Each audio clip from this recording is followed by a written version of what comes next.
Well, a new report released on Wednesday says North Korea has a secret, previously unreported missile base near its northern border with China, which could pose a potential nuclear threat to much of East Asia and the United States. The Singpong-dong missile base is located just 27 kilometers from the China border.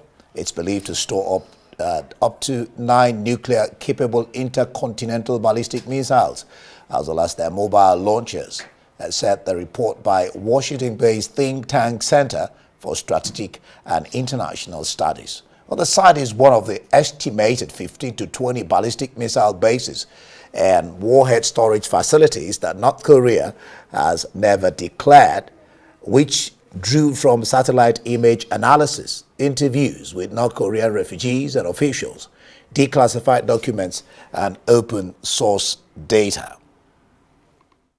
To our study, the length and size of the openings of these facilities are sufficient to accommodate all known North Korean mobile launchers for their ICBMs.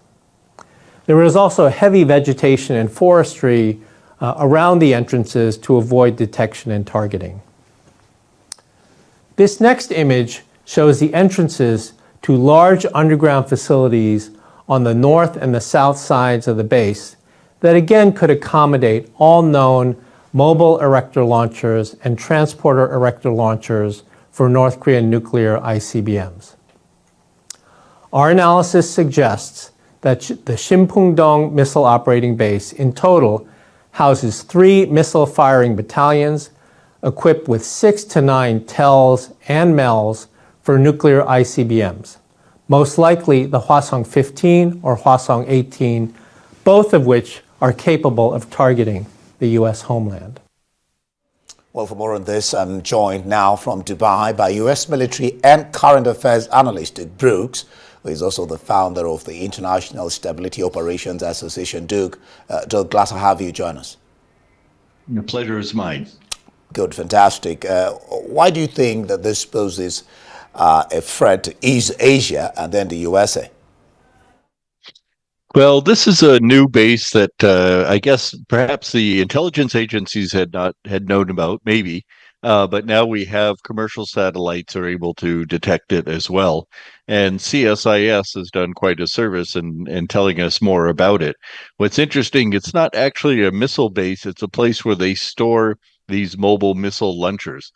And these missile launchers can carry their larger missiles that have a range to the continental United States. So this is what the concern is. But they are mobile, so which means that once they leave the base, they meet up with the warhead somewhere else and then launch from a hidden location. And apparently they've prepared a number of hidden locations where they can use, which means it is almost impossible to know where they would launch these missiles from. This is one among many warhead storage facilities that North Korea never ever declared. Help us understand why it was never declared. Well, North Korea is pretty cagey about this. They don't want these bases included in peace agreements or agreements with the West. They want to keep them kind of hidden. They are a very secretive society. So they just prefer to keep their cards close to their chest, and essentially they feel it makes them safer because they know that it's more difficult for, say, a first strike to come from the West and knock out all their missiles. So they have a reason, I think, to keep them hidden and not declare them. Interestingly, Doug, it has been largely unreported. What can you attribute that to? The reporting, the news, largely unreported. Well, I mean, it's everybody is paying attention to North Korea. They're a little bit more prominent, perhaps because of their alliance or their growing strengthening alliance with Putin, with Vladimir Putin, and what we're seeing in Ukraine. That's all connected here. The North Koreans have sent some 10,000 troops to help the Russians, especially retake the parts of Russia that Ukraine actually captured, apparently with horrendous casualties. But even more importantly for the Russians, the North Koreans have been sending artillery shells by the tens of thousands or hundreds of thousands. And this has sort of bolstered the Russians. Uh, to be fair, the artillery shells are reasonably poor quality. There's many reports of them exploding prematurely or not exploding at all. But nevertheless, it is a lot of artillery shells, and the Russians have a lot of artillery, so it is impacting on Ukraine.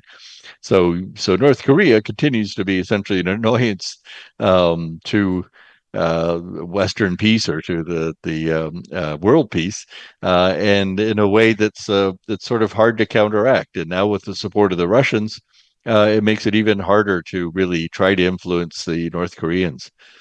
So this new base here that's been discovered, or I guess cataloged now, just shows that the North Koreans have no intention at this point of scaling anything back. If anything, their 15, but maybe as many as 21 or 22 nuclear warheads that they have are even more dangerous. Yeah, like you said there, they're actually ramping up. It's actually ramping up its nuclear program, and this is in violation of United Nations sanctions that strictly limit North Korea's access to materials and weapons. Yeah, I don't think the North Koreans have been paying much attention to the United Nations these days. Some years ago, there had been a warming between South Korea and North Korea, right up to the point where they had a joint factory that was in between the two countries that had North Korean workers. That was funded by South Korea. That's old news now. And what we have is colder relations. The Kim Jong Un, the current leader, has not shown any sign of warming up to the West. If you recall, during the first Trump administration, of course, they had Trump had a exchange of love letters and actually went and met with Kim Jong Un. But nothing came of that, and subsequently, the North Koreans continued to test their missiles and nuclear capabilities and improve them, and that's where we're at now. So, yes, this new base is going to be another problem that the West needs to keep in mind, and South Korea, of course. Now you remind me of love letters, indeed. Well, then there is the cooperation with Russia, which raises fear that Moscow could help boost Pyongyang's technologies and supply lines in return. Is this an unfounded fear, or is it real? Oh, I think you're exactly right on that. I think this is something that very much could happen and probably is happening. The Russians are paying something for all these artillery shells and the troops that are, as we mentioned, was dying in great numbers trying to fight against the Ukrainians. So Moscow is certainly getting a lot from the North Koreans. And what are they giving back? Is it just money? Um, Maybe, but it's quite likely that they're also sharing the technology. So that's going to make the North Korean missiles even more deadly. Possibly have longer ranges, as they say. There's some under development, or the rumor is there are some under development that will have even longer ranges, faster speeds, harder to intercept. What's the implication, or what are the implications of this relationship with Moscow? Uh, well, we'll have to see how much they warm up.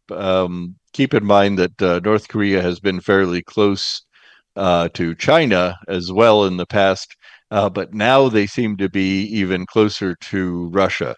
And while Russia and China seem to have some sort of warming relations as well, it's nothing like what we see between North Korea and Russia. And this could worry China. So, I mean, China does not like having necessarily a nuclear power on its border. Um, and they may, in fact, this may cause problems for them in the future as well. But certainly a less or more powerful North Korea that's not as isolated is going to be a problem for the world community. All right, Doug Brooks there, founder of the International Stability Operations Association. Thank you for your time on The World.